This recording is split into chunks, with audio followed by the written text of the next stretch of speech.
सिसोदिया जी की जो जमानत है वो रिजेक्ट की गई है और इससे पहले जो है वो ट्रायल कोर्ट ने भी रिजेक्ट की थी। और मुझे बार बार एक कहावत याद आ रही है, वह कि अगर बाढ़ ही खेत को खाने लगे तो खेत क्या करेगा। यानी जिन लोगों का कर्तव्य है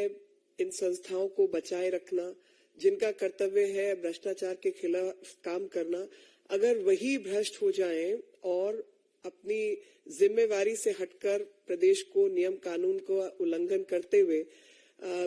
इस तरीके का काम करने लगे, तो कौन उस जगह को, उस क्षेत्र को बचाएगा, जो कि दिल्ली के साथ लगातार हुआ।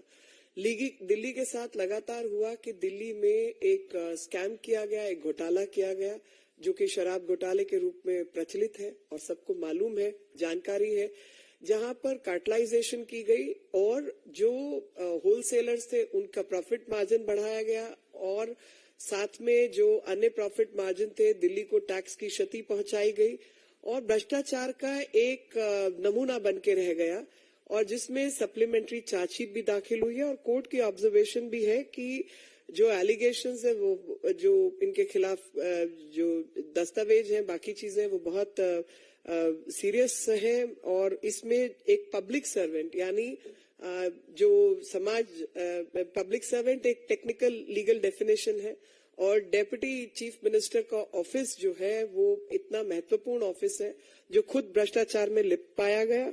और जो एप्लीकेंट है वो एक पावरफुल व्यक्ति है और जो एक्साइज पॉलिसी का सूत्रधार है वो यही व्यक्ति है और इन्होंने लगातार ये कुछ भी ऐसी हरकत कर सकते जहां पे विटनेसेस को इन्फ्लुएंस करने का काम है और तमाम तरीके की जो गैर नियमित चीजें होती हैं, खरीद फरोख्त, वो ये कर सकते हैं और इस कारण से एक्साइज पॉलिसी के केस में इनकी जो जमानत है उसको रिजेक्ट किया जाता है। ये आज का ऑर्डर है। साथ ही एक आध दिन पहले, 2 दिन पहले बल्कि मैं कहूंगी 27/5 को एक सप्लीमेंट्री चार्जशीट भी दाखिल की गई है कोर्ट में और उस सप्लीमेंट्री चार्जशीट के अंदर पैरा 16.13 16.13 है। द इन्वेस्टिगेशन हैज रिवील्ड कि हिंदी में पढ़ देती हूँ कि इन्वेस्टिगेशन में ऐसी चीजें सामने आई कि जो ग्रुप ऑफ मिनिस्टर्स हैं उन्होंने 12% होलसेल का प्रॉफिट मार्जिन बढ़ाना है L1 लाइसेंसी के लिए, उसकी कोई डिटेल प्रस्तुत नहीं की गई और ग्रुप ऑफ मिनिस्टर की जो रिपोर्ट है उसको एक्साइज डिपार्टमेंट से मांगना था, वो नहीं लिया गया और यहाँ तक कि अरवा गोपी कृष्णा जो एक्साइज कमिश्नर बने 5 मार्च 2021 को, उनको इस ग्रुप ऑफ मिनिस्टर्स की मीटिंग में बुलाया तक नहीं गया। तो ये जो अरविंद जी और जो स्टेनो है उन लोगों के बयानों से ये मैच करता है। सर्च कंडक्ट की गई और उस सर्च के दौरान जो कंप्यूटर सीज किए गए, हार्ड डिस्क लिए गए, उनमें से इमेज को फोरेंसिक जांच के लिए रखा गया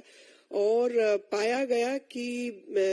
जो nearly final draft group of ministers की रिपोर्ट थी जिसके पहले पेज पर लिखा हुआ था कि डाटा नीडेड, जिसमें कई सारे पॉइंट्स थे और उनमें रिक्वायर्ड था सिसोदिया जी ये सब जानकारी प्राप्त करें और उनका नाम भी मेंशन था और ग्रुप ऑफ मिनिस्टर की रिपोर्ट में एक प्रोविजन था कि 5% जो है मिनिमम डिस्ट्रीब्यूशन फी जो है होलसेलर L1 लाइसेंस के लिए और जिसके ऊपर कोई कैप नहीं होगी, इंडिविजुअली फिक्स करने की बात हुई और जो डिस्ट्रीब्यूटर्स हैं उन्हीं को चूज किया गया और जो 100 करोड़ का जो काम था उसको 5 साल 500 करोड़ के लिए उसको बढ़ाया गया। इसी प्रकार से बजट को लेकर जो स्टोरेज डिवाइस है उसने भी जांच पड़ताल की और रिवाइज्ड ड्राफ्ट जो ग्रुप ऑफ मिनिस्टर्स का है उसको पेश किया गया और सी अरविंद और सुनील सिंगल जो टाइपिस्ट हैं उनके कहे जो उनका बयान है उसके अनुसार पाया गया कि ये 10:28 पर ये काम हुआ, क्योंकि उन्होंने अपने बयान में कहा कि ये 10:30 के आसपास की बात है, तो 10:28 पर ये हुआ जो फोरेंसिक रिपोर्ट में सामने आया। और सी अरविंद ने अपने बयान में कहा 164 का जो इन्होंने बयान रिकॉर्ड करवाया था उसमें इस बात को रिवील किया कि 5% से 12% तक जो है उसको बढ़ा दिया गया और जो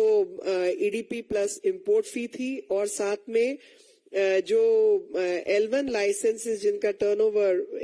जो है उसको एलिजिबिलिटी क्राइटेरिया वगैरह 100 करोड़ से 500 करोड़